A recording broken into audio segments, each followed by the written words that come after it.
അനുഗ്രഹീതമായ ഈ ആത്മീയ സംഗമത്തിൽ പങ്കെടുക്കുന്ന എല്ലാ പ്രിയപ്പെട്ടവർക്കും കർത്താവിൽ വന്ദനം അറിയിക്കുന്നു. കർത്താവ് അനുഗ്രഹിക്കട്ടെ.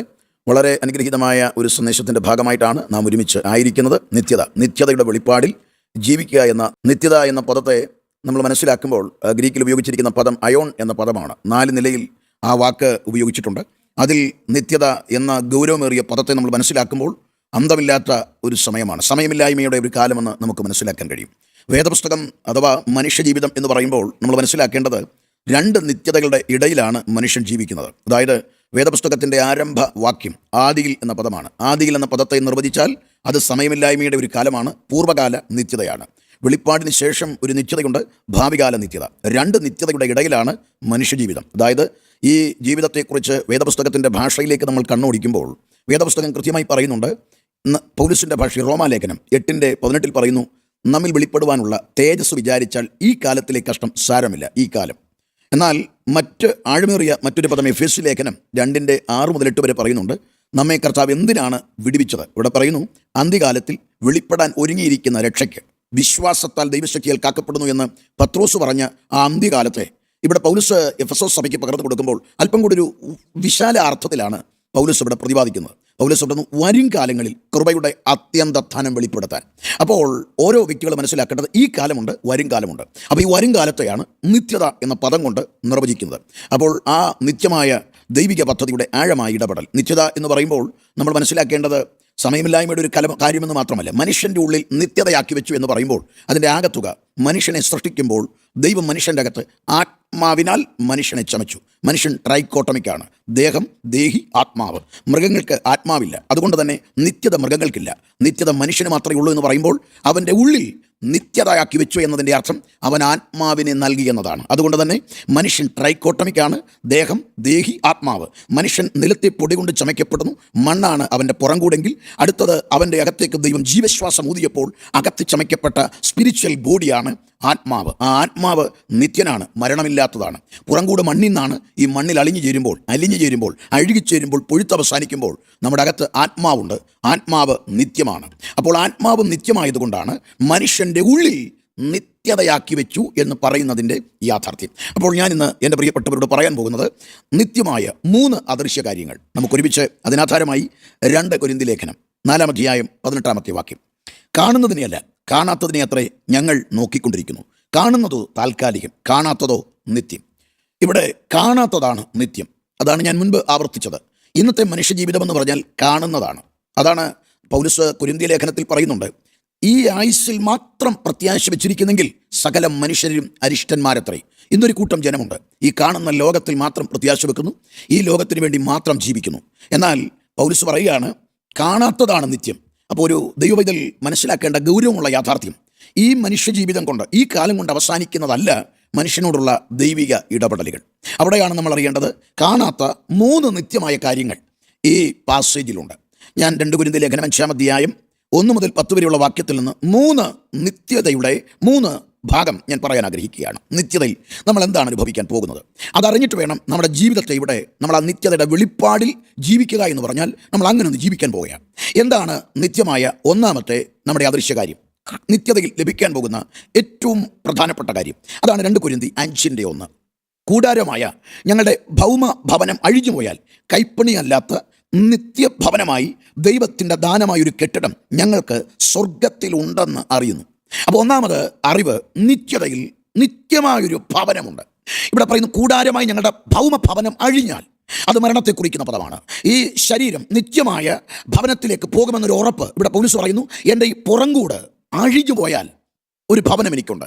ഇവിടെയാണ് നമ്മൾ മനസ്സിലാക്കേണ്ടത്, മരണം കൊണ്ട് തീരുന്നതല്ല മനുഷ്യജന്മം. നമ്മൾ പലപ്പോഴും ഇന്ന് പലരുടെയും ചിന്ത മരണം കൊണ്ട് അവസാനിക്കുമെന്നാണ്. എന്നാൽ മൃഗങ്ങൾ മരണം കൊണ്ട് അവസാനിക്കുമ്പോൾ മനുഷ്യൻ്റെ ഉള്ളിൽ ആത്മാവിനെ ആക്കി വെച്ചു എന്ന് പറയുമ്പോൾ അവൻ നിത്യതയാക്കി വെച്ചതുകൊണ്ട് മനുഷ്യൻ അവസാനിക്കുന്നവനല്ല. അവൻ ദൈവത്തിൻ്റെ സ്വരൂപത്തിൽ സാദൃശ്യത്തിൽ ചമയ്ക്കപ്പെട്ട മനുഷ്യൻ്റെ മുൻപിൽ 2 നിത്യതയുണ്ട്. അപ്പോൾ മരണം കൊണ്ട് അവസാനിക്കത്തില്ല. പലരും ചിന്തിച്ചത് മരണം കൊണ്ട് അവസാനിക്കുമെന്നാണ്. മരണം എന്ന് പറയുന്നത് എല്ലാവരുടെയും ജീവിതത്തിൽ അവസാനമാണെന്നാണ്. മരണാനന്തര ജീവിതത്തെക്കുറിച്ച് പ്രധാനമായും 3 ചിന്താഗതികൾ ഉലകത്തിലുണ്ട്. ഒന്നാമത്തേത് ചിന്താഗതി ഭൗതികവാദികൾ പറയുന്ന പദമാണ്, യാ ജീവം സുഖം ജീവൻ നാസ്തി മൃത്യോരഗോചര ഭസ്മീഭൂതസ്യ ദേഹസ്യ പുനരാഗമനം ഖുദ. അതിൻ്റെ അർത്ഥം ഈ മരണം എന്ന് പറയുന്നത് ചാമ്പലായി ദേഹം തീരുന്നതോടുകൂടി മോക്ഷം തീർന്നു, അതോടുകൂടി അപ്പുറത്തൊരു ജീവിതമില്ല. മറ്റൊരു ചിന്താഗതി എന്ന് പറഞ്ഞാൽ പുനർജന്മ സിദ്ധാന്തമാണ്. പ്രാചീനമായ ഗ്രീസിലാണ് ഇതിൻ്റെ ഈറ്റില്ലം. അവിടെ അവർ കണ്ടെത്തിയ ഒരു പുനർജന്മ സിദ്ധാന്തം നമ്മുടെ മണ്ണിൽ വേരുറപ്പിച്ചിട്ടുണ്ട്. ശ്രീ ശങ്കരാചാര്യർ ഭജഗോവിന്ദത്തിൽ പറയുന്നത് പുനരഭിജനനം പുനരഭിജടരേ ജഡരേ ശയനം, അതായത് ജനനമൃതികളുടെ അനന്തമായ ആവർത്തനമാണ് എന്നാണ് പറയുന്നത്. അതായത് മനുഷ്യൻ ഇരുകാലി നാൽക്കാലിയായി പറവയായി പ്രവൃത്തിക്കൊത്തവണ്ണം മാറ്റം സംഭവിക്കുന്നു. ഇന്ന് ബൈബിൾ പറയുന്നത് മറ്റൊന്നാണ്. അനസ്റ്റാസിസ്, മരണത്തിനപ്പുറമുള്ള ജീവിതത്തെ പറയുന്ന അനസ്റ്റാസിസ്, വീണ്ടും എഴുന്നേൽപ്പിക്കൽ, ശവം മാന്തിയെടുക്കൽ, വീണ്ടും ജീവൻ പ്രാപിക്കൽ. ഇത് വേദപുസ്തകത്തിൻ്റെ ഏറ്റവും വലിയ പ്രഖ്യാപനമാണ്. വേദപുസ്തകത്തിൻ്റെ അകക്കാമ്പെന്ന് പറഞ്ഞാൽ മരണാനന്തര ജീവിതമാണ്. നിത്യതയാണ് വേദപുസ്തകത്തിനെ അതുല്യമാക്കുന്നത്. അതുകൊണ്ട് തന്നെ മരണം കൊണ്ട് തീരുമെന്ന ചിന്തയല്ല നമുക്ക് വേണ്ടത്. മരണത്തിനപ്പുറം ഒരു ജീവിതമുണ്ട്. നിരവധി തെളിവുകളുണ്ട്. നമുക്കെല്ലാവർക്കും അറിയാവുന്ന ജസ്റ്റിസ് കൃഷ്ണയ്യർ തൻ്റെ പ്രിയതമയുടെ മരണശേഷം അദ്ദേഹം പറഞ്ഞ പ്രസ്താവന നമുക്കറിയാം. എൻ്റെ പ്രിയതമയുടെ മരണശേഷം ഞാൻ മരണത്തെ അടുത്തറിഞ്ഞു. എനിക്കറിയാൻ കഴിഞ്ഞത് മരണം ഒരു അവസാനമല്ല, പറഞ്ഞറിയിക്കാൻ പറ്റാത്ത ഒരു പ്രവൃത്തിയാണ്. ഇനി എത്രയെത്ര വിശുദ്ധന്മാർ മരണത്തിൻ്റെ ആ തണുത്ത കരം തങ്ങളുടെ അരികത്തെത്തുമ്പോൾ അവർ കണ്ടത് മരണത്തിനപ്പുറമുള്ള ജീവിതത്തെയാണ്. ലോകപ്രസിദ്ധ സുവിശേഷ പ്രസംഗകനായിരുന്ന സ്മിത്ത് വിഗിൾസ്വർത്ത്, അദ്ദേഹത്തിൻ്റെ പ്രിയതമ സിസ്റ്റർ പോളി, ആ സഹോദരി 1913 ജനുവരി 1 ഈ ലോകത്തുനിന്ന് വിട പറയുന്ന ഒരു നിമിഷമായിരുന്നു. ആ സഹോദരി തന്നേക്കാൾ, ഈ സ്മിത്തിനേക്കാൾ 20 വർഷങ്ങൾക്ക് മുൻപ് കർത്താവിനെ അറിഞ്ഞ് ആഴമായ ദൈവജനത്തിൻ്റെ ചിന്തകളും പ്രസംഗവും ഒക്കെ നടത്തിക്കൊണ്ടിരുന്ന കർത്തൃദാസിയാണ്. അങ്ങനെ ഒരു വേദിയിൽ പറഞ്ഞു, ഞാൻ എൻ്റെ കർത്താവിനോട് വളരെ അടുത്തു, ഞാൻ സ്വർഗത്തോട് വളരെ അടുത്തു എന്ന് ആവർത്തിച്ച് പറഞ്ഞു. അങ്ങനെ ആ സിസ്റ്റർ പോളി 1913 ജനുവരി 1 മരിച്ചു. തൻ്റെ മൃതശരീരത്തിൻ്റെ മുൻപിൽ മരിച്ചവരെ ഉയർപ്പിക്കുന്ന സ്മിത്ത് വിഗിൾസ്വർത്ത് ആ സഹോദരിക്ക് വേണ്ടി പ്രാർത്ഥിച്ചു. യേശുവിൻ നാമത്തിൽ ഉയർക്കാൻ പറഞ്ഞു. പെട്ടെന്ന് ഈ സ്മിത്തിൻ്റെ പ്രിയതമ പോളി കണ്ണു തുറന്നിട്ട് അദ്ദേഹത്തോട് ചോദിച്ച ചോദ്യം ഇങ്ങനെയാണ്: എന്തിനാണ് നീ എന്നെ തിരിച്ചു വിളിച്ചത്? ഞാൻ എൻ്റെ കർത്താവിൻ്റെ അരികിലായിരുന്നുവല്ലോ. ഉടനെ സ്മിത്തിൻ്റെ അകത്തേക്ക് പെട്ടെന്ന് ആ ദൈവജനത്തിൻ്റെ ചിന്ത വെളിപ്പെട്ടു. കർത്താവ് ഒരുക്കിയിരിക്കുന്ന ഭവനത്തിൽ എൻ്റെ പ്രിയതമ എത്തി എന്ന കൃത്യമായ ബോധ്യത്തോടെ താൻ വീണ്ടും പ്രാർത്ഥിച്ചു. സിസ്റ്റർ പോളിയെ യാത്രയാക്കി. അങ്ങനെയാണ് ചരിത്രത്തിൽ ഇത് കുറിക്കപ്പെട്ടത്. നിരവധി വ്യക്തികൾ ഇതിൻ്റെ സാക്ഷ്യം പറയുന്നതായി ചരിത്രരേഖകളുണ്ട്. അതിൻ്റെ അർത്ഥം ഒരു ആത്മീകന് കൃത്യമായി അറിയാം, മരണത്തിനപ്പുറം ഒരു വീടുണ്ട്. അതായത് മരണം കൊണ്ട് ജീവിതം തീരുന്നില്ല. മരണത്തിന് ശേഷം 2 നിത്യപാർപ്പിടങ്ങളാണ് മനുഷ്യന് മുൻപിലുള്ളത്. 2 നിത്യപാർപ്പിടങ്ങൾ. ഒന്നാമത്തെ പാർപ്പിടം നിത്യസ്വർഗമാണ്, മറ്റൊന്ന് നിത്യനരകമാണ്. ഇന്ന് ലോകത്തിൻ്റെ കാഴ്ചപ്പാടിൽ മരണം കൊണ്ട് തീരുന്നു എന്നാണെങ്കിൽ വേദപുസ്തകം പറയുന്നത് അതല്ല. മരണത്തിന് ശേഷമാണ് 2 നിത്യതകൾ ആരംഭിക്കുകയാണ്. ഒന്ന് നിത്യമരണമാണ്, മറ്റൊന്ന് നിത്യസ്വർഗമാണ്. നിത്യമരണത്തെ നിത്യനരകമെന്നാണ് പറയുന്നത്. ഇത് രണ്ടും നിത്യത എന്ന നിലയിൽ മനസ്സിലാക്കുമ്പോൾ മനുഷ്യന് മുൻപിൽ നിത്യസ്വർഗവും നിത്യനരകവും. നരകത്തെക്കുറിച്ച് കർത്താവ് തന്നെ പറഞ്ഞു, സാത്താനും അവൻ്റെ ദൂതന്മാർക്കും ഒരുക്കിയ നിത്യാഗ്നി എന്നാണ് പറയുന്നത്. അപ്പോൾ നിത്യം നരകം എന്ന് പറയുന്നത് ഒരു പാർപ്പിടമാണ്. അത് സാത്താന് വേണ്ടി ഒരുക്കിയ, അവൻ്റെ ദൂതന്മാർക്ക് ഒരുക്കിയ പാർപ്പിടമാണ്.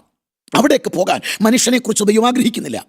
അവിടെ എന്തുണ്ട് എന്ന ചോദ്യത്തിന് നരകത്തിൽ പുഴുവുണ്ട്, നരകത്തിൽ കൃമിയുണ്ട്, നരകത്തിൽ കരച്ചിലുണ്ട്, നരകത്തിൽ പല്ലുകടിയുണ്ട്, നരകത്തിൽ നിലവിളിയുണ്ട്, നരകത്തിൽ വെള്ളം കിട്ടാനില്ല, നരകത്തിൽ അഗ്നിയുണ്ട്, നരകത്തിൽ കൃമിയുടെ പുതപ്പുണ്ട്, ചാകാത്ത പുഴുക്കളുണ്ട്. ഇങ്ങനെ കൃത്യമായ വിവരണം കർത്താവായ യേശു ക്രിസ്തു നൽകിയിട്ടുള്ളത് കൊണ്ട് നരകം എന്ന് പറയുന്നത് കെട്ടുകഥയല്ല, കൃത്യമാണ്, വ്യക്തമാണ്. കാരണം നരകം ശമച്ചവൻ യേശുവാണ്. യേശു പറഞ്ഞു, നിത്യമായ പാർപ്പിടത്തിൽ ഒന്ന് നിത്യ നരകമാണ്, അത് സാത്താനുള്ളതാണ്. അവിടേക്ക് പോകരുത് ഞാനും നിങ്ങളും. ഇനി അടുത്തതാണ് നിത്യമായ സ്വർഗം. നിത്യമായ സ്വർഗമുണ്ടോ? ഉണ്ട്. യോഹന്നാൻ 3:13 പറയുന്നു, സ്വർഗത്തിൽ നിന്ന് ഇറങ്ങി വന്നവനായി യേശുവല്ലാതെ ആരും സ്വർഗത്തിൽ കയറിയിട്ടില്ല. അപ്പോൾ സ്വർഗത്തിൽ നിന്ന് ഇറങ്ങി വന്ന ഏകൻ യേശുവാണ്. യേശുവല്ലാതെ ആരും സ്വർഗത്തിൽ കയറിയിട്ടില്ല എന്ന് പറയുമ്പോൾ ആ പദത്തെ ദൂതന്മാർ വന്നു എന്ന് ചിന്ത വരാം. അപ്പോൾ യേശു മാത്രം വന്ന് തിരികെ പോയിട്ടുള്ളോ എന്ന് ചോദ്യം ഉണ്ടാകാം. അതുകൊണ്ടാണ് പൗലോസിന് ഒരു പദം കൂടെ ചേർത്ത് മനസ്സിലാക്കണം. ഞാൻ 3 സ്വർഗത്തോളം എടുക്കപ്പെട്ടു. അതിൻ്റെ അർത്ഥം സ്വർഗം, സ്വർഗാദി സ്വർഗം, അത്യുന്നത സ്വർഗമാണ്. സ്വർഗം എന്ന് പറഞ്ഞാൽ ആകാശമണ്ഡലമാണ്. അത് കഴിഞ്ഞാൽ പിന്നെ അവിടെയാണ് ഈ സാത്താൻ നിന്നു എന്ന് പറയുന്നത് സ്വർഗമാണ്. അപ്പോൾ സ്വർഗാദി സ്വർഗം എന്ന് പറഞ്ഞാൽ അത് നക്ഷത്രമണ്ഡലങ്ങൾക്ക് മീതെയുള്ള ഇടമാണ്. അവിടെയാണ് ദൂതന്മാരുടെ ആരാധനയുടെ കേന്ദ്രം. അത് കഴിഞ്ഞ് ഒരിടമുണ്ട്, 3 സ്വർഗം അഥവാ അത്യുന്നത സ്വർഗം എന്ന് പറഞ്ഞാൽ അവിടെ പിതാവും പുത്രനും പരിശുദ്ധ റൂഹായും മാത്രമുള്ള ഇടമാണ്. അവിടെ നിന്ന് ഒരാളെ ഇറങ്ങി വന്നിട്ടുള്ളൂ, അത് യേശു ക്രിസ്തു മാത്രമാണ്. അതുകൊണ്ട് തന്നെ ഒരു കാര്യം ഉറപ്പിക്കാം, അവിടെ ഒരു ഭവനമുണ്ട്, അത് സ്വർഗമെന്ന് പറയുന്നു. അവിടെ എത്താനുള്ള വഴി, അതാണ് നാം തേടേണ്ടത്. അതാണ് കർത്താവ് പറഞ്ഞത്, ഞാൻ തന്നെ വഴിയും സത്യവും ജീവനുമാകുന്നു, എന്നിലൂടെ അല്ലാതെ ആർക്കും പിതാവിൻ്റെ അരികിലേക്ക് പോകാൻ കഴിയുകയില്ല. അപ്പം സ്വർഗത്തിലേക്കുള്ള വഴി യേശു ക്രിസ്തുവാണ്. യേശു ക്രിസ്തുവിനെ രക്ഷിതാവും കർത്താവുമായി ഹൃദയത്തിൽ സ്വീകരിക്കുന്ന ഒരു ആത്മീകന് പറയാൻ പറ്റുന്ന ഒരു കാര്യമുണ്ട്, ആ സ്വർഗീയ പാർപ്പിടം എനിക്കുണ്ട്. ആ പാർപ്പിടത്തിലെത്താൻ ജീവിതം യേശുവിന് വേണ്ടി കൊടുക്കണം. രക്ഷിക്കപ്പെട്ട യേശുവിൻ്റെ പൈതലായി മാറിയാൽ ആ നിത്യസ്വർഗത്തിൽ യേശുവിനോടൊപ്പം വാഴാം. അതുകൊണ്ട് ജാതിയോ മതമോ വർഗമോ വർണ്ണമോ ഏതുമാകട്ടെ, സ്വർഗത്തിലെത്താനുള്ള വഴി യേശു മാത്രമാണ്. ഹൃദയം യേശുവിന് വേണ്ടി കൊടുക്കുക, യേശുവിൽ വിശ്വസിക്കുക, യേശുവിൻ്റെ മകളോ മകനോ ആകുക. അതിലൂടെ നിത്യസ്വർഗത്തിൽ യേശുവിനോടൊപ്പം വാഴാം, യേശുവിനോടൊപ്പം നിത്യകാലം ജീവിക്കാം. അതൊരു ഭാഗ്യകരമായ അനുഭവമാണ്. അവിടെ പൗലോസ് ഇവിടെ പറയുന്ന പദത്തെ ഞാൻ അതുമായി കണക്ട് ചെയ്യുന്നു. പൗലോസ് പറയുന്നു, ഞങ്ങളുടെ കൂടാരമായ ഭൗമ ഭവനം അഴിഞ്ഞുപോയാൽ കൈപ്പണിയല്ലാത്ത നിത്യഭവനമായി ദൈവത്തിൻ്റെ ദാനമായൊരു കെട്ടിടം. അപ്പോൾ സ്വർഗത്തിൽ എന്തുണ്ട് എന്ന് ഞാൻ കൃത്യമായി പറയുന്നു. എനിക്ക് ഒരു ഭവനമുണ്ട്. ആ ഭവനത്തെക്കുറിച്ച് തിരുവെടുത്ത് കൃത്യമായി പ്രതിപാദിക്കുന്ന ചില പദങ്ങൾ വളരെ ആഴമേറിയതാണ്. ആ ഭവനത്തിൻ്റെ അവസ്ഥ എങ്ങനെയാണ്? നരകത്തെക്കുറിച്ച് വർണ്ണന ഉള്ളതുപോലെ തന്നെ നിത്യമായ സ്വർഗത്തെക്കുറിച്ച് പാർപ്പിടത്തെക്കുറിച്ച് കൃത്യമായ വിവരണം വേദപുസ്തകത്തിൽ നൽകുന്നുണ്ട്. കർത്താവ് തന്നെ ഐഹിക ശുശ്രൂഷ കാലഘട്ടത്തിൽ പറഞ്ഞ പദം എൻ്റെ പിതാവിൻ്റെ ഭവനമെന്നാണ്. അവിടെ അനേക വാസസ്ഥലങ്ങളുണ്ട്. അപ്പോൾ കൃത്യമായി കർത്താവ് പറയുന്നു, എൻ്റെ പിതാവിൻ്റെ ഭവനം നിങ്ങൾക്ക് പാർക്കാൻ ഞാൻ തരാൻ പോകുകയാണ്. അതാണ് നാം കാത്തിരിക്കുന്ന നിത്യതയിലെ പാർപ്പിടം. വീണ്ടും നമ്മൾ മനസ്സിലാക്കുമ്പോൾ കർത്താവ് പറഞ്ഞു, അത് ഞാൻ ഒരുക്കാൻ പോകുകയാണെന്നാണ് കർത്താവ് പറഞ്ഞത്. വീണ്ടും തിരുവെഴുത്തിൽ എബ്രായ ലേഖന കർത്താവ് പറയുന്ന പദം ഇങ്ങനെയാണ്: അബ്രഹാം കൂടാരങ്ങളിൽ പാർത്തു, ദൈവം ശില്പിയായി നിർമ്മിച്ച അടിസ്ഥാനങ്ങളിട്ട നഗരത്തിനായി കാത്തിരുന്നു. അപ്പോൾ ആ പാർപ്പിടം ദൈവം ശില്പിയായി നിർമ്മിച്ച നഗരമാണ്. വീണ്ടും ലൂക്കോസ് ആ വാക്ക് കൊടുക്കുന്നത് നിത്യ കൂടാരമെന്നാണ്. അതിൻ്റെ അർത്ഥം ആ പാർപ്പിടം നിത്യ കൂടാരമാണ്. വീണ്ടും നമ്മൾ മനസ്സിലാക്കുമ്പോൾ വെളിപ്പാടുകാരൻ കാണുന്ന പദമുണ്ട്: വരിക, ഞാൻ കുഞ്ഞാടിൻ്റെ മണവാട്ടിയെ കാണിച്ചു തരാം. അവൻ എന്നെ ഉയർന്നൊരു വൻമലയിലേക്ക് കൊണ്ടുചെന്നു. ഭർത്താവിനായി അലങ്കരിക്കപ്പെട്ട മണവാട്ടിയെ പോലെ പുതിയ യെരൂശലേം എന്ന നഗരം സ്വർഗ്ഗത്തിൽ നിന്ന് ഇറങ്ങി വരുന്ന കാഴ്ച ഞാൻ കണ്ടു. എന്താണത്? ഏറ്റവും തേജസ്സേറിയ സൂര്യകാന്തത്തിനൊത്ത ജ്യോതിസ് പ്രകടമാകുന്ന ഒരു കെട്ടിടമാണ് ഇറങ്ങി വരുന്നത്. അവിടെ വായിക്കുന്നു, ആ പട്ടണത്തിൻ്റെ മതിൽ താനൊന്ന് കണ്ടു. മതിൽ കണ്ടപ്പോൾ തന്നെ എഴുതുകയാണ്, 12 വിധ രത്നങ്ങൾ അടിത്തറയിട്ട ഒരു മതിലാണത്. നഖവർണ്ണി, പീതരത്നം, ഗോമേതകം, മാണിക്യം, മരതകൻ, പുഷ്യരാഗം, സുഗന്ധി രത്നം, ചുവപ്പുകല്ല്, അങ്ങനെ ഏറ്റവും വില കൂടിയ 12 വിധ രത്നങ്ങൾ അടിത്തറയിട്ട് മനോഹരമായൊരു മതിലുള്ള ഒരു പട്ടണം. ആ പട്ടണത്തെ, ആ കെട്ടിടത്തിൻ്റെ മതിൽ കണ്ടപ്പോൾ തന്നെ യോഹന്നാൻ്റെ ഉള്ളത്തിൽ ലോകത്തിൽ ഏറ്റവും വില കൂടിയ രത്നങ്ങളെ തുലനം ചെയ്തു പറഞ്ഞു. പിന്നീട് നമ്മൾ മനസ്സിലാക്കുമ്പോൾ താൻ ആ കെട്ടിടത്തിൻ്റെ അകത്തേക്ക്, ആ പാർപ്പിടത്തിൻ്റെ അകത്തേക്ക് കയറിയിട്ട് താൻ പറയുന്ന പദം ഇതാണ്: നീളവും വീതിയും സമമാണ്. 1200 നാഴിക, 12,000 സ്റ്റേഡിയം. വീണ്ടും നമ്മൾ മനസ്സിലാക്കുമ്പോൾ 1500 മൈൽ എന്ന് കൃത്യമാകുന്നു. ഓർക്കുക, ഒരു 2400 കിലോമീറ്റർ നീളം, വീതി, ഉയരമുള്ള ഒരു പാർപ്പിടം. ഇങ്ങനെ അനേക ഭവനം. കർത്താവ് പറഞ്ഞത്, എൻ്റെ പിതാവിൻ്റെ ഭവനത്തിൽ അനേക വാസസ്ഥലങ്ങളുണ്ട്. അങ്ങനെയാണെങ്കിൽ അനേക വാസസ്ഥലങ്ങളുള്ള അവിടെ നിന്ന് നമുക്ക് മനസ്സിലാക്കാൻ കഴിയുന്ന ഒരു പാർപ്പിടം ഇറങ്ങി വരുന്നു. 2400 കിലോമീറ്റർ നീളവും വീതിയും ഉയരവുമുള്ള ഒരു മനോഹര പാർപ്പിടമാണ്. ആ പാർപ്പിടം ഒരു കൊട്ടാരമാണിത്. മൂവിംഗ് പാലസ്, നിത്യതയിൽ ദൈവസഭ പാർക്കുന്ന ഒരു പാർപ്പിടമാണിത്. ആ പാർപ്പിടത്തിൻ്റെ വർണ്ണന മനസ്സിലാക്കുമ്പോൾ മതിലിന് 12 വിധ രത്നങ്ങളുടെ ശോഭയാണെങ്കിൽ അതിനകത്തേക്ക് കയറിയ യോഹന്നാൻ്റെ പദം വിചിത്രമാണ്. തനിക്ക് ഏറ്റവും വില കൂടിയ രത്നങ്ങളൊക്കെ മതിലിൻ്റെ അടിത്തറയിൽ കണ്ടെങ്കിൽ ആ ഭവനത്തിൻ്റെ അകത്തേക്ക് കയറുന്ന യോഹന്നാൻ പറയുന്നു, അവിടെ കണ്ണാടി കടലുണ്ട്, പളങ്ക് നദിയുണ്ട്, ജീവവൃക്ഷം അവിടെയുണ്ട്, ജീവജല നദികൾ അവിടെയുണ്ട്, സ്വച്ഛസ്ഫടിക തങ്കതുല്യം നിർമ്മിതമാണത്. പിന്നീട് പറയാൻ തനിക്ക് വാക്കുകളില്ല. താൻ പറയുന്നു, രാത്രി അവിടെ ഇല്ല, അവിടെ കണ്ണുനീരില്ല, അവിടെ ദുഃഖമില്ല, അവിടെ മുറവിളികളില്ല, അവിടെ നമ്മൾ രാജാവിനെ പോലായിരിക്കും. അങ്ങനെ തൻ്റെ വർണ്ണനകളിലൂടെ കൃത്യമായി ഒരു കാര്യം ഉറപ്പിക്കുന്നു: ഏറ്റവും മനോഹരമായ ഒരു കെട്ടിടം ഉയരത്തിലുണ്ട്. ഈ ഒരു ഉറപ്പാണ് ക്രിസ്തു ഭക്തന്മാരെ നിർത്തിയത്. ഇന്ന് നാം ഇവിടെ ഒരുമിച്ച് ഈ കൂടിവരവിൽ, ഈ മീഡിയ പ്ലാറ്റ്ഫോമിലായിരിക്കുമ്പോൾ 72 കോടി രക്തസാക്ഷികൾ രക്തസാക്ഷിത്വ മരണം ഭരിക്കാനുള്ള കാരണം അറിയണ്ടേ? ഇവിടെ എന്തെങ്കിലും നേടാനല്ല,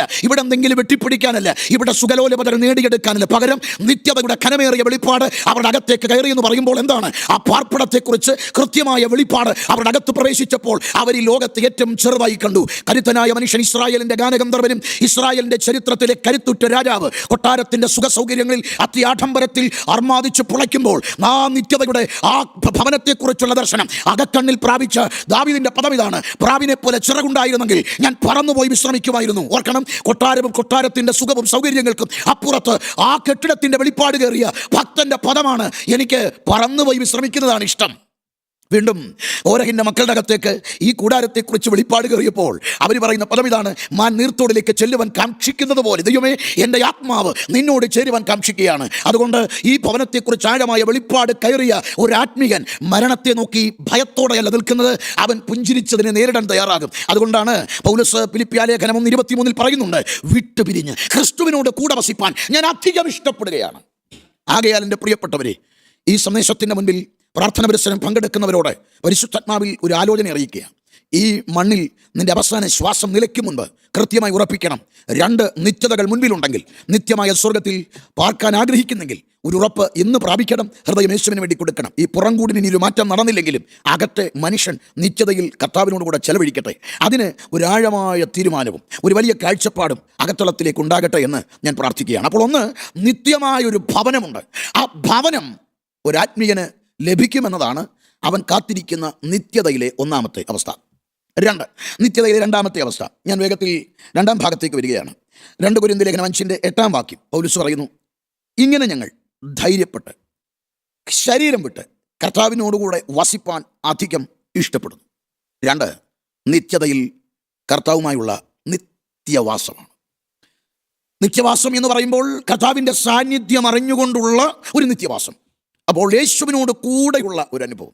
യേശുവിനോട് കൂടെ എന്ന് പറയുന്നത് യേശുവിനെ അടുത്തറിഞ്ഞ ഒരു ആത്മീയന് മാത്രമേ അതിൻ്റെ ഗൗരവമുള്ള ചിന്ത മനസ്സിലാകത്തുള്ളൂ. കാരണം 2 or 3 പേർ കൂടി വരുന്നിടത്ത് ഞാനുണ്ടെന്ന് അരുളി ചെയ്ത കർത്താവ് ആത്മീയർ ഒത്തുകൂടുന്ന സംഘത്തിൻ്റെ മധ്യ ഇറങ്ങി വരുമ്പോൾ തന്നെ ഉള്ളുലയ്ക്കുന്ന പ്രതികൂലങ്ങളെല്ലാം മറന്ന് ആഹ്ലാദ ചിത്തരായി കർത്താവിനെ പാടി മഹത്വപ്പെടുത്തുന്നതിൻ്റെ കാര്യം, കർത്താവ് ആത്മീയമായി ആ തേജസ്സോടെ നമ്മുടെ നടുവിൽ ഇറങ്ങി വന്നപ്പോൾ അല്ലലും ആകുലങ്ങളും മറന്ന് നാം വായ്ത്താരികളുടെ അകമ്പടിയോടെ കർത്താവിൻ്റെ മുൻപിൽ നിൽക്കുന്നെങ്കിൽ ഒന്ന് ഓർക്കണം, ഇവിടെ നിന്ന് ശരീരത്തിൽ നിന്ന് പ്രാണൻ പോകുന്ന നിമിഷം, അതായത് എഴുതിയിരിക്കുന്നത് ശരീരം വിട്ട് കർത്താവിൻ്റെ കൂടെ വസിപ്പാൻ അധികം ഇഷ്ടപ്പെടുന്നു. ഒരു ഭക്തന് ഒരു പൊടി കൂടുതൽ ഇഷ്ടം ഇവിടെ വസിക്കുന്നതല്ല, കർത്താവിൻ്റെ കൂടെ വസിക്കുന്നതാണ്. കാരണം അവിടെയാണ് ഒരു ആത്മീയൻ കാത്തിരിക്കുന്ന ഏറ്റവും പ്രധാനപ്പെട്ട നിത്യതയിലെ രണ്ടാമത്തെ അവസ്ഥ. അതായത് യേശുവിനെ നാം കാണാൻ പോവുകയാണ്. തിരുവഴുത്തിൽ വായിക്കുന്ന പദം ഇങ്ങനെ: പ്രിയമുള്ളവരെ, നാം ദൈവമക്കളാകുന്നു, നാം ഇന്നതാകുമെന്ന് ഇതുവരെയും പ്രത്യക്ഷമായിട്ടില്ല. അവൻ പ്രത്യക്ഷനാകുമ്പോൾ നാം അവനെ താൻ ഇരിക്കും പോലെ തന്നെ കാണുന്നതാകൊണ്ട് അവനോട് സദൃശ്യന്മാരാകും. അപ്പോൾ അവിടെ ലഭിക്കുന്ന രണ്ടാമത്തെ നിത്യതയിൽ നമുക്ക് ലഭിക്കുന്ന ഏറ്റവും വലിയൊരു അനുഭവം എന്ന് പറഞ്ഞാൽ നമ്മൾ കർത്താവിനെ കാണാൻ പോകുകയാണ്. ഇവിടെ കർത്താവിനെ വിശ്വാസത്താൽ കാണുക. 1 പത്രോസ് 1:8 കൃത്യമായി പറയുന്നു, നാം അവനെ കണ്ടിട്ടില്ലെങ്കിലും സ്നേഹിക്കുന്നു, കാണാതെ വിശ്വസിക്കുന്നു എന്ന് പറയുകയാണ്. കാണാതെ സ്നേഹിക്കുന്നു, കാണാതെ വിശ്വസിക്കുന്നു. ഇന്ന് ഓരോ ദൈവമക്കളും കർത്താവിനെ സേവിക്കുന്നത് കാണാതെയാണ്. കാണാതെ സ്നേഹിക്കുന്നു, കാണാതെ വിശ്വസിക്കുന്നു. ഊഹാപോഹങ്ങൾ കൊണ്ട് മാത്രമാണ് ഇന്ന് നാം കർത്താവിനെ നമ്മുടെ ഹൃദയത്തിൽ അറിയുന്നതും കാണുന്നതുമൊക്കെ. എന്നാൽ അതിനപ്പുറത്തേക്ക് നമ്മൾ കർത്താവിനെ താൻ ഇരിക്കും പോലെ തന്നെ കാണുന്ന ഒരു നിമിഷമുണ്ട്. അതാണ് ഏറ്റവും ഭാഗ്യകരമായ ഒരവസ്ഥ എന്ന് പറഞ്ഞാൽ. അതാണ് ഇവിടെ നമ്മുടെ അകത്തേക്ക് കയറേണ്ടത്. അതൊരു ഭാഗ്യമാണോ എന്ന് ചോദിച്ചാൽ ഏറ്റവും വലിയ ഭാഗ്യം അതാണ്. കാരണം ദൈവത്തെ, കർത്താവിനെ താൻ ഇരിക്കും പോലെ തന്നെ കാണുമെന്ന് പറയുമ്പോൾ അതിൻ്റെ തീവ്രത, അതിൻ്റെ ആഴം എന്താണ്? ആ ആഴമെന്ന് പറഞ്ഞാൽ പഴയ നിയമത്തിലേക്ക് നമ്മൾ കണ്ണോടിച്ചാൽ ഇസ്രായേലിൻ്റെ ചരിത്രത്തിലെ ഏറ്റവും വലിയ നേതാവ് മോശയാണ്. മോശ ദൈവത്തിൻ്റെ കരുത്തും ദൈവത്തിൻ്റെ സ്നേഹവും തേജസ്സും ഒക്കെ ജീവിതത്തിൽ അനുഭവിച്ച മനുഷ്യനാണ്. അങ്ങനെ മോശ ദൈവത്തിൻ്റെ ജനത്തെ കൊണ്ടുവന്ന് താൻ പറയുന്നൊരു പദം ഇങ്ങനെയാണ്: ചെങ്കടൽ കടന്ന് ഈ മരുഭൂമിയിൽ കൂടുള്ള തൻ്റെ പ്രയാസമേറിയ ദുർഘട യാത്രയിൽ ദൈവസന്നിധിയിലേക്ക് വന്ന് താൻ പറയുന്നൊരു പദം ഇതാണ്: എനിക്കിതിൻ്റെ തേജസ് ഒന്ന് കാണണം. ഏറ്റവും ആവശ്യത്തോടെ ദൈവത്തോട് പറയുന്നു, എനിക്ക് അങ്ങയുടെ തേജസ് കാരണം. കർത്താവ് പറഞ്ഞു, കണ്ടവരാരും ജീവിച്ചിരിക്കത്തില്ല, നീ പ്രയാസമുള്ളവ ചോദിക്കുന്നത്. അപ്പോൾ ഏറ്റവും പ്രയാസമുള്ളൊരു കാര്യമായി പറയുന്നത് ദൈവത്തെ കാണുന്നത് പ്രയാസമാണ്. ആ പ്രയാസത്തിലൊന്ന് മരണത്താൽ അല്ലാതെ ദൈവത്തെ കാണാൻ പറ്റില്ല, മരിച്ചു പോകും. എന്നാൽ ഇന്ന് ഞാനോ നിങ്ങളോ ആണെങ്കിൽ പറയുന്നത്, മരണം എന്നതിനെ ഭയന്നിട്ട് നമ്മൾ പറയും കണ്ടില്ലെങ്കിൽ സാരമില്ലെന്ന്. പക്ഷെ ഇവിടെ മോശയുടെ വാക്ക് വളരെ ആക്യുറേറ്റാണ്. താൻ പറയുന്നത് എനിക്ക് കാണണമെന്ന് നിർബന്ധം പിടിക്കുകയാണ്. കാരണം മോശയുടെ ഉള്ളിൽ ആവേശം അതാണ്, ദൈവത്തെ കാണണം. അതായത് മരണം വരും, അത് വിഷയമല്ല തനിക്ക്. കാരണം നമുക്ക് വീണ്ടും നമ്മൾ ഒന്നുകൂടെ ഒന്ന് ചികഞ്ഞു നോക്കിയാൽ, മോശെ നിനക്ക് ചെങ്കടലിൽ പിളർന്ന് കണ്ടില്ലേ, അതുപോലെ പോരാ. നിനക്ക് തേയാത്ത ചെരുപ്പ് കിട്ടിയില്ല, അതുപോലെ പോരാ. പഴകാത്ത വസ്ത്രം കിട്ടിയില്ലേ, അതുപോലെ പോരാ. നീ ശക്തന്മാരുടെ അപ്പമായ മന്ന ഭുജിച്ചല്ലോ, പോരാ. തീക്കൽപ്പാറയിലെ വെള്ളം രുചിച്ചില്ലേ, അതുപോലെ പോരാ. നീ അഗ്നിസ്തംഭം കണ്ടില്ലേ, അതുപോലെ പോരാ. മേഘസ്തംഭം കണ്ടില്ലേ, അതുപോലെ പോരാ. മാത്രമല്ല ജനം നിന്നെ ദൈവത്തെ പോലെ കാണുകയാണ്, നല്ല പൊസിഷൻ കിട്ടി, അതുപോലെ പോരാ. മോശ പറയുന്നത് ഇതൊന്നുമല്ല എനിക്ക് വേണ്ടത്. എന്നെ ഇങ്ങനെ ഇതുവരെ കൊണ്ടെത്തിച്ച, എനിക്കിതെല്ലാം നൽകി എന്നെ ഇതുവരെ നടത്തിയ നിന്നെ കാണുന്നതിനോളം വരില്ല മറ്റൊന്നും. അതുകൊണ്ട് എനിക്കും നിന്നെ ഒന്ന് കാണണമെന്ന് ഉള്ളുലഞ്ഞ് മോശ ആഗ്രഹിച്ചിട്ടും സ്വർഗത്തിലെ ദൈവം ഒന്ന് നിഷേധിച്ചെങ്കിൽ എനിക്കും നിങ്ങൾക്കും മുൻപിലുള്ള ഏറ്റവും വലിയ ഭാഗ്യകരമായ അവസ്ഥ, നാം അവനെ കാണും. Praise the Lord. വീണ്ടും ജീവിതത്തിൽ ആർത്തലച്ച പ്രതിസന്ധികളുടെ കണക്ക് നോക്കിയാൽ 10 ശവപ്പെട്ടി ഭവനത്തിൽ വന്നിട്ടും പതറാതെ നിൽക്കുന്ന ഇയ്യോബ്, തൻ്റെ സമ്പത്ത് മുഴുവനും പ്രളയലം വന്ന് കുത്തിയൊലിച്ച് കൊണ്ടുപോകുന്നത് പോലെ നഷ്ടപ്പെട്ടിട്ടും പതറാതെ നിൽക്കുന്ന ജോബ്, വ്രണം ബാധിച്ച് മരണം തൻ്റെ അരികിലേക്ക് ഇരമ്പി അടുത്ത് വന്നിട്ടും തെല്ലും കൂസാതെ ഭക്തി പിടിച്ചു നിൽക്കുന്ന ജോബിൻ്റെ അരികത്ത് വന്ന് ഭാര്യയുടെ ചോദ്യം ഇപ്പോഴും ഭക്തി പിടിച്ചുകൊണ്ടിരിക്കുന്നു. ആ ചോദ്യം തൻ്റെ പ്രിയതമ ചോദിക്കുമ്പോൾ ആ സഹോദരിക്കില്ലാത്ത കൃത്യമായ വെളിപ്പാട് പിശാചിന് ആ പുസ്തകത്തിലുണ്ട്. പിശാച് പറയുന്നൊരു പദം ഇതാണ്: വെറുതെയോ ഇയ്യോബ് ദൈവഭക്തനായിരിക്കുന്നത്. എന്താണ് ആ വെറുതെയോ? ഖിനാം എന്ന എബ്രായ പദമാണ്. ആ പദത്തിൻ്റെ അർത്ഥം പ്രോഫിറ്റാണ്. കൃത്യമായി പിശാച് പറയുന്നു, 10 ശവപ്പെട്ടി കണ്ടിട്ടും ഇയ്യോബ് പതറാത്തതിൻ്റെ കാര്യം ഇതിനേക്കാൾ വലിയ ഒരു ലാഭത്തിൻ്റെ വെളിപ്പാട് ഈ മനുഷ്യൻ്റെ അകത്ത് കിടപ്പുണ്ട്. സമ്പത്ത് മുഴുവനും നഷ്ടപ്പെട്ടിട്ടും ദൈവത്തെ തള്ളിക്കളയാത്തതിൻ്റെ കാര്യം ഇതിനേക്കാൾ വലിയൊരു ലാഭത്തിൻ്റെ വെളിപ്പാട് ഇയ്യോബിൻ്റെ അകത്തുണ്ട്. മരണം പല്ലിടിച്ചുകൊണ്ട് തൻ്റെ അരികത്തേക്ക് വന്നിട്ടും പെല്ലും പതറാതെ നിൽക്കുന്നതിൻ്റെ കാര്യം ഇതിനേക്കാൾ വലിയൊരു ലാഭത്തിൻ്റെ വെളിപ്പാട് അകത്തുണ്ട്. നമുക്കൊന്ന് ചോദിക്കണം, അല്ലയോ ജോബേ, അങ്ങയുടെ ആ ലാഭത്തിൻ്റെ വെളിപ്പാട് എന്താണ്? മരണത്തിൻ്റെ മടയിലും സമ്പത്ത് നഷ്ടപ്പെട്ടിട്ടും തലമുറ പോയിട്ടും ഭക്തി കളയാതെ ആഴമായി കർത്താവിനെ സ്നേഹിച്ച ആ വെളിപ്പാടെന്താണ്? യോബ് പറയുന്നു, എൻ്റെ വീണ്ടെടുപ്പുകാരൻ ജീവിച്ചിരിക്കുന്നു, അവൻ ഒടുവിൽ പൊടിമേൽ നിൽക്കുമെന്ന് ഞാൻ അറിയുന്നു, ഞാൻ അവനെ കാണും. അങ്ങനല്ല, എൻ്റെ സ്വന്തം കണ്ണാൽ തന്നെ ഞാൻ അവനെ കാണും. ഈ ഒറ്റ വെളിപ്പാട് ജോബിൻ്റെ പ്രതിസന്ധിയിൽ 70 കൊല്ലം നിർത്തിയെങ്കിൽ ആ ജോബിന് ലഭിക്കാത്ത ആ ദർശനം, ആ കാഴ്ചപ്പാട്, ആ ജോബിൻ്റെ മുൻപിൽ ദൈവം തിരസ്കരിച്ചത്, ആഗ്രഹിച്ചത് കൊടുക്കാതിരിക്കുമ്പോൾ എനിക്കും നിങ്ങൾക്കും മുൻപിൽ കർത്താവ് ഒരുക്കുന്ന ഭാഗ്യകരമായ അവസ്ഥ, നാം അവനെ കാണും, താൻ ഇരിക്കും പോലെ തന്നെ. സ്വർഗത്തിലെ ആരാധനയോ സെറാഫുകൾ നടത്തുന്ന ആരാധനയാണ്. 24 മണിക്കൂർ വിശ്രമരഹിതമായ സ്വർഗീയ ആരാധന. 6 ചിറകുള്ള സെറാഫുകൾ, 2 കൊണ്ട് പറക്കുന്നു, 2 കൊണ്ട് പാദം മൂടുന്നു, 2 കൊണ്ട് മുഖം മൂടുന്നു. അതിൻ്റെ അർത്ഥം സെറാഫുകൾ ഇതുവരെ കണ്ടിട്ടില്ല ആരാധനയ്ക്ക് യോഗ്യനായ പരിശുദ്ധനെ മുഖം മൂടി യുഗങ്ങളായി ആരാധിക്കുന്ന സെറാഫുകൾ ഇതുവരെ കാണാതെ ആരാധിക്കുന്നെങ്കിൽ അവൻ്റെ മുഖത്തുനിന്ന് കണ്ണിമ വെട്ടാതെ അവൻ്റെ മുഖം കണ്ട് ആരാധിക്കാനുള്ള ഭാഗ്യകരമായ അവസ്ഥ എനിക്കും നിങ്ങൾക്കും സംജാതമാകുന്നെങ്കിൽ നിത്യതയിൽ നാം അവൻ്റെ മുഖം കാണും. ഇന്ന് 1900 വർഷങ്ങൾക്ക് മുൻപ് ഈ മണ്ണിൽ നമ്മെ സ്നേഹിച്ചിറങ്ങി വന്ന് അവസാനത്തുള്ളി രക്തം വരെ കാൽവറിയിൽ ഊറ്റിത്തന്ന് നമ്മെ വില കൊടുത്തു വാങ്ങിയെന്ന് പറയുമ്പോൾ അഭക്തരായിരുന്ന, പാപികളായിരുന്ന, ദൂരസ്ഥരായിരുന്ന, മരിച്ചവരായിരുന്ന, ബലഹീനരായിരുന്ന, ശത്രുക്കളായിരുന്ന നമുക്ക് വേണ്ടി സ്നേഹം തന്ന് നമുക്ക് വേണ്ടി മരിച്ച് ഉയർത്തെഴുന്നേറ്റ പ്രാണനാഥനെ നാം കാണും. 10,000 സുന്ദരനായവനെ, വെണ്മയും ചുവപ്പുമുള്ളവനെ, സർവാംഗ സുന്ദരനെ താൻ ഇരിക്കും പോലെ തന്നെ കാണുന്ന ഒരു നിമിഷമുണ്ട്. അതാണ് നമ്മുടെ അകത്തേക്ക് കത്തിക്കാളേണ്ടത്. ആ വെളിപ്പാടകത്തോട്ട് കയറുമ്പോൾ ഒരാത്മീയൻ്റെ ഉള്ളിലെ ആദികൾ മാറുക.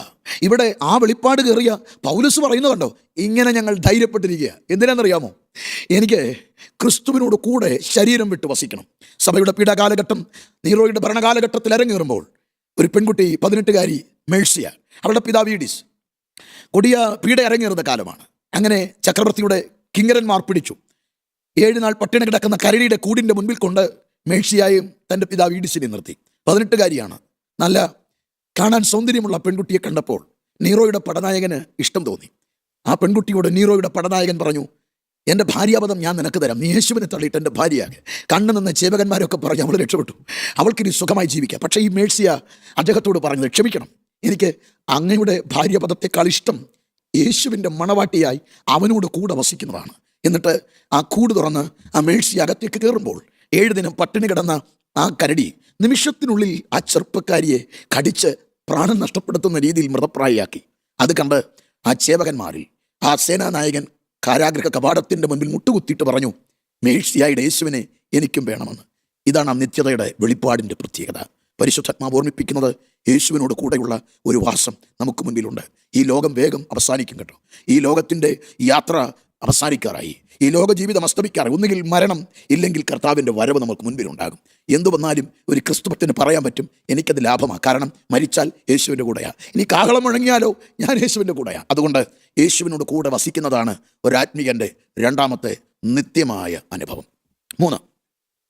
2 കൊരിന്ത്യർ 5:10 അവനവൻ ശരീരത്തിലിരിക്കുമ്പോൾ ചെയ്തത് നല്ലതാകിലും തീയതാകിലും അതിന് തക്കവണ്ണം പ്രാപിക്കേണ്ടതിന് നാം എല്ലാവരും ക്രിസ്തുവിൻ്റെ ന്യായാസനത്തിൻ്റെ മുൻപാകെ വെളിപ്പെടേണ്ടതാകും.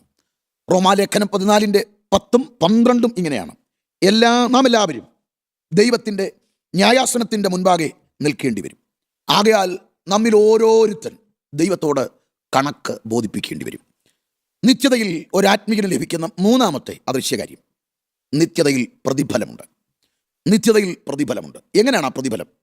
ശരീരത്തിലിരിക്കുമ്പോൾ ചെയ്തതിന് പ്രതിഫലമുണ്ട്.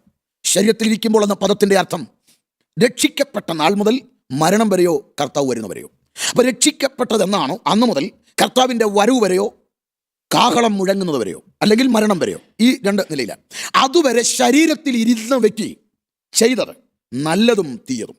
നല്ലതും തീയതും എന്ന പദത്തെ അവിടെ ഉപയോഗിച്ചിരിക്കുന്ന അഗാത്തോസ്, ഫോളോസ് എന്ന 2 പദമാണ്. പ്രയോജനമുള്ളതും പ്രയോജനമില്ലാത്തതും. അപ്പോൾ കർത്താവിനോട് ബന്ധപ്പെട്ട് പ്രയോജനമുള്ളതും പ്രയോജനമില്ലാത്തതും. ഇവിടെ നാം ഒരുപാട് കാര്യം ചെയ്യുന്നുണ്ട്, പക്ഷെ പലതും നമുക്ക് വേണ്ടിയാണ്. നമ്മുടെ ജീവിതവും നമ്മുടെ ഓട്ടവും നമ്മുടെ അധ്വാനവും എല്ലാം നമുക്ക് വേണ്ടി തന്നെയാണ്. പക്ഷെ ഇതിനല്ല നിത്യതയിലെ പ്രതിഫലം. നിത്യതയിലെ പ്രതിഫലം കർത്താവിനോട് ബന്ധപ്പെട്ട് പ്രയോജനമുള്ളതും പ്രയോജനമില്ലാത്തതും. ഈ 2 കാര്യങ്ങൾ വെച്ച് ശരീരത്തിലിരിക്കുമ്പോൾ ഒരുവൻ രക്ഷിക്കപ്പെട്ട നാൾ മുതൽ കാഹളനാദം വരെയോ മരണം വരെയോ ഈ ലോകത്തിൽ ലഭിച്ച അവസരത്തെ യേശുവിനോട് ബന്ധപ്പെട്ട് എങ്ങനെ പ്രയോജനപ്പെടുത്തി, അതിനാണ് അവിടെ പ്രതിഫലം. അപ്പോൾ നമ്മൾ നിത്യതയുടെ വെളിപ്പാടിൽ ജീവിക്കുക എന്ന് പറയുമ്പോൾ അവിടെ ഒരു പ്രതിഫലമുണ്ട്. ആ പ്രതിഫലത്തെ മുൻപിൽ കണ്ടിട്ട് ഇവിടെ നാം എങ്ങനെ ജീവിക്കേണ്ടത്? ശരീരത്തിലിരിക്കുമ്പോൾ ചെയ്യുക. എങ്ങനെ ചെയ്യണം? കർത്താവിന് പ്രയോജനമാകണം.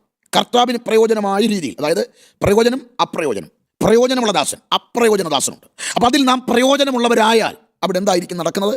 അവിടെ പ്രതിഫലമാണ്. ആ പ്രതിഫലം എന്ന് പറഞ്ഞാൽ ഏറിയ പ്രതിഫലമാണ്.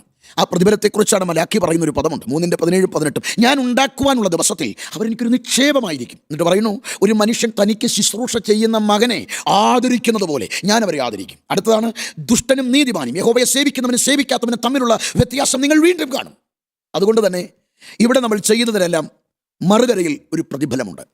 ആ പ്രതിഫലമുണ്ടെന്നൊരു ബോധ്യം വേണം. അതായത് കർത്താവ് പറഞ്ഞു, ഒരു ഗ്ലാസ് തണ്ണീർ എൻ്റെ നാമത്തിൽ കൊടുത്താൽ അതിന് 100 മടങ്ങ്, ഒരു ഗ്ലാസ് വെള്ളത്തിന് വരെ 100 മടങ്ങ് കിട്ടുന്ന ഒരിടമുണ്ടെങ്കിൽ അത് മറുകരയിലാണ്. അവിടെ അങ്ങനൊരു പ്രതിഫലമാണ് ഒരുക്കിയിരിക്കുന്നത്. കർത്താവ് പറയുന്ന ആ പ്രതിഫലത്തെ ആഴത്തിൽ മനസ്സിലാക്കണം. നിങ്ങൾ എന്നെക്കുറിച്ച് പറഞ്ഞാൽ ഞാൻ നിങ്ങളെ ഉണർന്നിരുന്ന് ശുശ്രൂഷിക്കുന്ന ആളുകളുണ്ട്. ഞാൻ നിങ്ങൾക്ക് പുതിയ പേര് തരുന്ന, നിങ്ങളെ മാനിക്കുന്ന, നിങ്ങൾ ഇരുമ്പുകോല് കൊണ്ട് മേയിക്കുന്ന, ജാതികളുടെ മേൽ അധികാരം തരുന്ന, അങ്ങനെ മഹനീയമായ പ്രതിഫലങ്ങളുടെ വലിയ ഭാഗം പറഞ്ഞുകൊണ്ട് കർത്താവ് നമുക്ക് നൽകുന്ന ഒരു ആഹ്വാനമുണ്ട്. ഇവിടെ ജീവിക്കുന്ന ജീവിതം അതിവിടെ തീരുന്നതല്ല, മറുകരയിൽ ഒരു പ്രതിഫലമുണ്ട്. അതെങ്ങനെയാണ് എന്ന ചോദ്യത്തിന് നിരവധി ആഴമേറിയ ആശയങ്ങൾ ഉൾക്കൊള്ളുന്നൊരു ഭാഗമാണത്. റോമാലേഖനം 4:4 പൗലോസ് പറയുന്നു, ആകയാൽ പ്രവർത്തിച്ചവന് കൂലി കണക്കിടുന്നത് കൃപയായിട്ടല്ല, കടമായിട്ടാണ്. അതായത് ഇവിടെ എല്ലാ ജോലിക്കും ശമ്പളം ലഭിക്കുന്നത് ജോലി കഴിയുമ്പോഴാണ്. അങ്ങനെയാണെങ്കിൽ കർത്താവിനെ കണ്ടിറങ്ങിയ ദൈവമക്കൾക്കും പറയാൻ പറ്റണം, കർത്താവിനെ സേവിക്കല്ലേ. കർത്താവിന് വേണ്ടി ഇറങ്ങിയതിൻ്റെ പേരിൽ നിന്നയും അപമാനങ്ങളും അപവാദങ്ങളും ഒറ്റപ്പെടലുകളും ഒരുപാട് അനുഭവിച്ചല്ലേ പോകുന്നത്. ഈ ദൈവമക്കൾക്കൊരു ധൈര്യത്തിന് ഈ സന്ദേശം ഓർത്തു വെക്കുക. എന്താണെന്നറിയാമോ? നമുക്ക് പ്രവർത്തിച്ചതിൻ്റെ കൂലി കണക്കിടുന്നത് കൃപയായിട്ടല്ല, കടമായിട്ടാണ്. അതായത് നമ്മുടെ കടം ഇവിടെ അല്ല വീടുന്നത്, നിത്യതയിലാണ്, മറുകരയിലാണ്. ഇവിടെ നമുക്ക് കിട്ടുന്നത് അഡ്വാൻസ് മാത്രമാണ്. അതാണ് കർത്താവ് പറയുന്നത്. എഫെസ്യ ലേഖനം 1:14 പറയുന്നത്, അവകാശത്തിൻ്റെ അച്ചാരം. നമ്മുടെ അവകാശം സ്വർഗത്തിലാണ്. അതാണ് പത്രോസ് പറയുന്ന, അന്ത്യകാലത്തിൽ വെളിപ്പെടാൻ ഒരുങ്ങിയിരിക്കുന്ന രക്ഷയ്ക്ക് വിശ്വാസത്താൽ ദൈവശക്തിയാൽ കാക്കപ്പെടുന്ന നിങ്ങൾക്കും നമുക്ക് വേണ്ടി സ്വർഗത്തിൽ സൂക്ഷിച്ചിരിക്കുന്ന ക്ഷയം, മാലിന്യം, വാട്ടമില്ലാത്ത അവകാശത്തിനെ തന്നെ വീണ്ടും ജനിപ്പിച്ചു. നമ്മുടെ അവകാശം സ്വർഗത്തിലാണ്. സ്വർഗത്തിലുള്ള അവകാശത്തിൻ്റെ അഡ്വാൻസ്, അറബോൻ, ആ പദമാണ് അച്ചാരം, അറബോൻ, അഡ്വാൻസ്. സ്വർഗത്തിലെ അവകാശത്തിൻ്റെ അഡ്വാൻസാണ് ഇവിടെ കിട്ടിയത്. അപ്പോൾ ഇവിടെ നമ്മൾ അനുഭവിച്ച വലിയ വിടുതലെന്നൊക്കെ നമുക്ക് തോന്നുമ്പോൾ കർത്താവ് പറയുന്നത്, ഞാൻ ശല്യം ഉണ്ടാക്കാതിരിക്കാൻ നമുക്ക് തന്നതാണ്. ഇതിൽ തളരരുത്, ഇതിൽ തൃപ്തിപ്പെടരുത്. മറുകരയിലാണ് നമ്മുടെ കൂലി കിട്ടാൻ പോകുന്നത്. അതുകൊണ്ട് കർത്താവിൻ്റെ വേല ചെയ്യുമ്പോൾ, കർത്താവിന് വേണ്ടി എന്തെങ്കിലും ചെയ്താൽ ഇവിടെ കിട്ടും എന്ന പ്രതീക്ഷയോടല്ല ചെയ്യേണ്ടത്. നിത്യതയിൽ ഒരു പ്രതിഫലമുണ്ട്. ആ പ്രതിഫലം തരുന്നത് ഒറ്റയ്ക്ക് വിളിച്ചാണ്, ശരീരത്തിലിരിക്കുമ്പോൾ ചെയ്തത്, നല്ലതാകിലും തീയതാകിലും അതിന് തക്കവണ്ണം. അങ്ങനെയാണെങ്കിൽ ഇവിടെ കർത്താവിനെ കണ്ടിറങ്ങിയപ്പോൾ നമുക്ക് കിട്ടിയതൊക്കെ ഇത്രയും സന്തോഷമൊക്കെ തരുന്നതാണെങ്കിൽ മറുകരയിൽ ചെല്ലുമ്പോൾ അതിനേക്കാൾ വലുത് നമ്മെ കാത്തിരിപ്പുണ്ട്. അതുകൊണ്ട് എന്തു വില കൊടുത്തും ഒരു ആത്മീയൻ്റെ അകത്തേക്ക് കയറേണ്ടത് കർത്താവിൻ്റെ വേലയിൽ തളരരുത്. കർത്താവിനെ സേവിക്കുന്ന കാര്യത്തിൽ ക്ഷീണിക്കരുത്. കർത്താവിന് വേണ്ടി നിൽക്കുന്ന കാര്യത്തിൽ നമ്മൾ നിരാശ പറയരുത്. കർത്താവിന് വേണ്ടി ചെലവിടുന്ന കാര്യത്തിൽ നമ്മൾ പിശിക്കരുത്. കാരണം ഇതിന് മറുകരയിൽ ഒരു പ്രതിഫലമുണ്ട്. ഒരു ഗ്ലാസ് വെള്ളത്തിന് പ്രതിഫലമുണ്ടെങ്കിൽ നമ്മൾ കൊടുത്ത പണത്തിന്, നമ്മൾ ചെലവിട്ട സമയത്തിന്, നമ്മൾ ചെലവിട്ട ആരോഗ്യത്തിന്, നമ്മുടെ സമയം ചെലവിട്ടതിന്, നമുക്ക് നമ്മുടെ തലമുറയെ കൊടുത്തതിന്, എന്തിന് നമ്മെ തന്നെ കർത്താവിന് കൊടുത്തതിന് എത്ര പ്രതിഫലമായിരിക്കും അവിടെ. അതുകൊണ്ട് തന്നെ നിത്യതയിലൊരു പ്രതിഫലമുണ്ട് എന്നൊരു ബോധ്യം നമ്മെ ഭരിക്കണം. അതുകൊണ്ട് ഇവിടെ നമ്മൾ ജീവിക്കേണ്ടത് നിത്യതയിൽ പ്രതിഫലം പ്രാപിക്കത്തക്കവണ്ണമുള്ള ഒരു ജീവിതമാണ് ഇവിടെ ജീവിക്കേണ്ടത്. അവിടുത്തെ പ്രതിഫലം എങ്ങനെയാണെന്ന ചോദ്യത്തിന് കൃത്യമായ വിവരണം നൽകുന്നുണ്ട്. അവിടെ തേജസ്സിൻ്റെ വ്യത്യാസമുണ്ട്. അതാണ് പറയുന്നത്, ആർക്കൊക്കെയാ തേജസ് കിട്ടുക? സുവിശേഷം പറഞ്ഞാൽ തേജസ്സുണ്ട്. സുവിശേഷ വേലയ്ക്ക് ചുമൽ കൊടുത്താൽ തേജസ്സിൽ വ്യത്യാസമുണ്ട്. സൂര്യൻ്റെ തേജസ്, ചന്ദ്രൻ്റെ തേജസ്, നക്ഷത്രങ്ങളുടെ തേജസ് കൊണ്ട് വ്യത്യാസമുണ്ട്. ബുദ്ധിമാന്മാർ ആകാശമണ്ഡലത്തിലെ പ്രഭ പോലെയെന്ന്. ബുദ്ധിമാൻ സഖാൾ എന്നാണ് വചനം പഠിപ്പിക്കുന്നവർ. ആകാശമണ്ഡലത്തിലെ പ്രഭ പോലെ. നീതിയിലേക്ക് തിരിക്കുന്നവർ, സുവിശേഷം പറയുന്നവർ, തെരുവോരങ്ങളിൽ വഴിവക്കിൽ ട്രാക്ട് കൊടുക്കുന്നവർ, വീട് വിടാന്തരം കയറി ഇറങ്ങി, ഹോസ്പിറ്റലിൽ കയറി ഇറങ്ങി യേശുവിനെക്കുറിച്ച് പറയുന്ന, പരസ്യോഗം നടത്തുന്ന, കർത്താവിൻ്റെ വേലയുടെ ഭാഗമാകുന്നവർ ഓർത്തോണം, അവിടെ നക്ഷത്രങ്ങളെപ്പോലെ ശോഭിക്കും. പോരാത്തതിന് പ്രശംസാ കിരീടവുമുണ്ട്. ഇനി അപ്പുറത്ത് കർത്താവിൻ്റെ വേലയ്ക്ക് ചുമൽ കൊടുത്താലോ വാടാത്ത കിരീടമാണ്. ഇനി കർത്താവിൻ്റെ വരവിൽ പ്രിയം വെച്ചാലോ അവിടെ കിട്ടാൻ പോകുന്നത് നീതിയുടെ കിരീടമാണ്. ഇനി കർത്താവിന് വേണ്ടി ജീവൻ കൊടുത്ത് രക്തസാക്ഷിയായാലോ ജീവകിരീടമാണ്. ഇനി കർത്താവിൻ്റെ വേലയിൽ ആട്ടിൻകൂട്ടത്തിന് മാതൃകയോടെ ശുശ്രൂഷിച്ചാൽ തേജസ്സിൻ്റെ കിരീടമാണ്. ഇതിനെല്ലാം ഉപരി ഈ വചനത്തെ കലർപ്പില്ലാതെ പറഞ്ഞാൽ, ഗൗരവമായി വചനത്തെ പ്രസംഗിച്ചാൽ, നിത്യതയ്ക്കാളെ കൂട്ടാൻ വേണ്ടി വചനം പറഞ്ഞാൽ സ്വർഗത്തിൽ പൊസിഷൻസ് ഉണ്ട്. മത്തായി 5:19 പറയുന്നു, സ്വർഗത്തിൽ വലിയവനും ചെറിയവനുമുണ്ട്. അതുകൊണ്ട് സ്വർഗത്തിൽ ചെറിയവനും വലിയവനും ഉണ്ട് എന്ന് പറയുമ്പോൾ വചനം നമുക്ക് തന്നത് വ്യക്തികളെ പ്രീണിപ്പെടുത്താനല്ല, മനുഷ്യൻ്റെ പ്രീണനം സമ്പാദിക്കാനല്ല, പകരം നിത്യതയിൽ ആളെ കൂട്ടാൻ. അതുകൊണ്ട് എന്ത് വില കൊടുത്തും വചനം അതുപോലെ പറയുക. മുഖം നോക്കണ്ട, സാഹചര്യം നോക്കണ്ട, വ്യക്തിയെ നോക്കണ്ട, സമൂഹത്തെ നോക്കണ്ട, സ്ഥാനം നോക്കണ്ട, അവസരങ്ങൾ നോക്കണ്ട, പണം നോക്കണ്ട, പൊസിഷൻസ്, മറ്റൊന്നും നമ്മൾ പ്രതീക്ഷിക്കേണ്ട. നിത്യത അത് കണ്ട് ശുശ്രൂഷിക്കുക. അതെ, നിത്യതയുടെ വെളിപ്പാടിൽ ജീവിക്കുക എന്നതിൻ്റെ ആഴമേറിയ അർത്ഥവ്യാപ്തി ഇതാണ്. അതുകൊണ്ട് തന്നെ നിത്യതയിലെ പ്രതിഫലം അറിഞ്ഞു വേണം ഇവിടെ ജീവിക്കാൻ. എൻ്റെ പ്രിയപ്പെട്ടവരെ, ഇങ്ങനെ ജീവിച്ചിട്ടുണ്ടോ? ഉണ്ട്. നമുക്കതിന് കഴിയണം. 2018 അമേരിക്കയുടെ ടോൾസ എന്ന ഒക്ലഹോമ സ്റ്റേറ്റിൽ ടോൾസയ്ക്കടുത്ത് ORU എന്ന ലോകപ്രസിദ്ധ സെമിനാരി യൂണിവേഴ്സിറ്റിയുടെ അതിൻ്റെ ഫ്രണ്ടിൽ രക്തസാക്ഷികളുടെ ഒരു സ്മാരകമുണ്ട്. ആ സ്മാരകത്തിൽ ഒരു പേര് എഴുതിയിട്ടുണ്ട്, അലൻ ജോൺ ചൗ എന്നാണ്. 2018 തൻ്റെ മരണം. ആ ചെറുപ്പക്കാരൻ അമേരിക്കയിൽ ഒരു മിഷൻ കോൺഫറൻസിൽ വെച്ച് ദൈവത്തിൻ്റെ ഇടപെടലുണ്ടായി. സുവിശേഷ വേലയ്ക്ക് വേണ്ടി പോകാൻ തയ്യാറായി ആത്മാക്കളെ നേടാൻ അമേരിക്കയുടെ സുഖം വിട്ട് ആ ചെറുപ്പക്കാരൻ പുറപ്പെടുകയാണ്. എവിടേക്കാണെന്നറിയാമോ? താൻ ഗൂഗിളിൽ കണ്ടെത്തി ഇന്ത്യൻ ഉപഭൂഖണ്ഡത്തിൽ ആൻഡമാൻ നിക്കോബാർ ദ്വീപ് സമൂഹത്തിൽ സെന്റിനൽ എന്ന് പറയുന്ന ദ്വീപവാസികൾ, അവരുടെ അരികിലേക്ക് എത്താൻ താൻ സന്നദ്ധനായി. അമേരിക്കയുടെ സുഖം വിട്ട് 27-കാരൻ അലൻ ജോൺ ചൗ അമേരിക്കയിൽ നിന്ന് പുറപ്പെട്ടു, ആൻഡമാൻ നിക്കോബാറിലെത്തി. അവിടുത്തെ പെന്തക്കോസ്ത് സഭയിൽ വന്ന് ചെറുപ്പക്കാരോട് കാര്യം അന്വേഷിച്ചപ്പോൾ കാര്യം പറഞ്ഞു, അപകടകരമാണ്, എത്താൻ കഴിയില്ല. ആ ചെറുപ്പക്കാരൻ അവരെയും കൂട്ടി അവിടെ കാദ്യയാത്ര. അവിടുത്തെ സാഹചര്യം തന്നെ വല്ലാതെ ബുദ്ധിമുട്ടിച്ചു. കാരണം ആദ്യം തന്നെ വിഷം പുരട്ടി അമ്പ് തൊടുത്തുവിട്ടു, തന്നെ ആക്രമിച്ചു. അതിന് മരുവിൽ ഈ ചെറുപ്പക്കാർ അലനെ തിരിച്ചു കൊണ്ടുവന്ന പള്ളിയിൽ ആ രാത്രി ഇരുത്തിയിട്ട് പറഞ്ഞു, അലൻ തിരിച്ചു പോകണം, അപകടകരമാണ്. അവർ ഒരിക്കലും അടുക്കില്ല, അവർ നമ്മെ അടുപ്പിക്കത്തില്ല, അപകടകരമായ നിലയിൽ വിഷം പുരട്ടി അമ്പയും. അന്ന് തൻ്റെ മാതാപിതാക്കൾക്ക് അലൻ ജോൺസ് ഒരു ഡയറി കുറിപ്പ് എഴുതി, എൻ്റെ പ്രിയപ്പെട്ട മാതാപിതാക്കളെ, ഞാൻ എൻ്റെ സഹജീവികളെ കണ്ടു, അവരെക്കുറിച്ചുള്ള സ്നേഹം എന്നെ നിർബന്ധിക്കുന്നു. ഞാൻ നാളെ അവരിൽ ഒരാളായി മാറാൻ പോവുകയാണ്. ഞാൻ ഇനി ഒരിക്കലും അമേരിക്കയുടെ സുഖത്തിലേക്ക് വന്നില്ലെന്ന് വരാം, പക്ഷെ ഒരു കാര്യം ഉറപ്പാണ്, മറുകരയിൽ നിത്യതയിൽ നാം ഒരുമിച്ച് കാണും എന്ന് നിങ്ങളുടെ പ്രിയപ്പെട്ട മകൻ അലൻ ജോൺ ചൗ.